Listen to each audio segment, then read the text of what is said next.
A million years ago, the world was vast, raw, and untamed. Volcanoes smoked in the distance. Herds of antelope thundered across open plains. The wind whispered through thick forests, carrying the scent of rain and fire. And somewhere among this chaotic beauty, early humans walked. They were not like us, not yet, but their eyes held a spark of understanding, of curiosity, of desire. These were our ancestors. Homo erectus, upright walkers of earth, wielders of fire and seekers of companionship. But love as we know it had not yet been born. There were no romantic poems, no rings, no promises whispered under the stars. There was only survival. And in that world, to mate was to endure. In the beginning, reproduction was instinct, a drive, a biological necessity written in the body like the hunger for food or the need for sleep. Mating rituals were shaped not by emotion but by dominance, strength, and hierarchy. In early tribes, the strongest male often led the group. He had first access to the kill, to shelter, and to females. His power was not just political, it was reproductive. The survival of the tribe depended on the fittest genes being passed on, and so the alpha reigned. But even in this primal structure, something remarkable happened. Females began to choose. Not loudly, not with words or rituals, but with behavior. They groomed the males who shared food. They stayed close to those who protected their young. Slowly, selection became a two-way street. It wasn't just brute force, it was kindness, intelligence, and even early empathy that earned favor. This was the beginning of a quiet evolution, not of bones or brains but of behavior, of something deeply human. And as the millennia passed, this quiet selection shaped our species. By the time Homo heidelbergensis appeared, around 700,000 years ago, the human mind had grown more complex. These ancestors hunted in groups. They buried their dead. They built shelters from wood and stone. And in the midst of this cognitive awakening, the mating dance grew richer. A male might now display his value not just with a show of strength, but with skill, by crafting tools, weaving branches into walls, or finding honey from high treetops. These acts became signals, not unlike a peacock's feathers. They told a story: I am capable. I am clever. I am worth your trust. Still, danger lurked everywhere. Disease, predators, rival groups. To bring a child into the world was to risk everything. And so, the bond between mating partners deepened.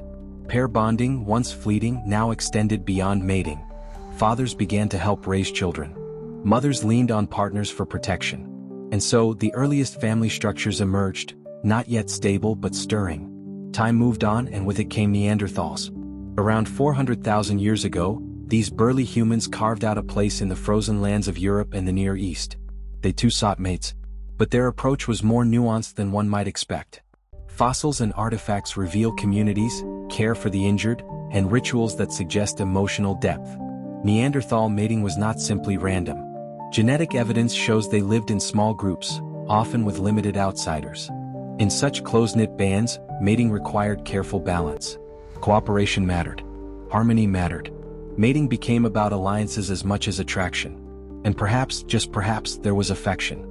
Then came us, Homo sapiens, the storytellers, the artists, the dreamers.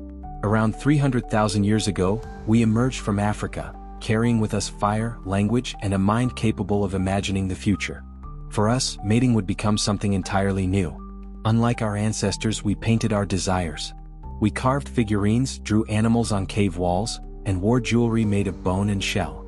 These were more than decorations. They were signals, displays of creativity, markers of identity. Courtship was no longer just biological, it became symbolic. A male might offer a necklace of shells to a female. She might sing or dance. He might bring food, not out of necessity but as a gesture. These rituals weren't just practical, they were emotional. They showed connection, compatibility, mutual interest. And then came language. The ability to speak, to share stories and dreams, transformed everything.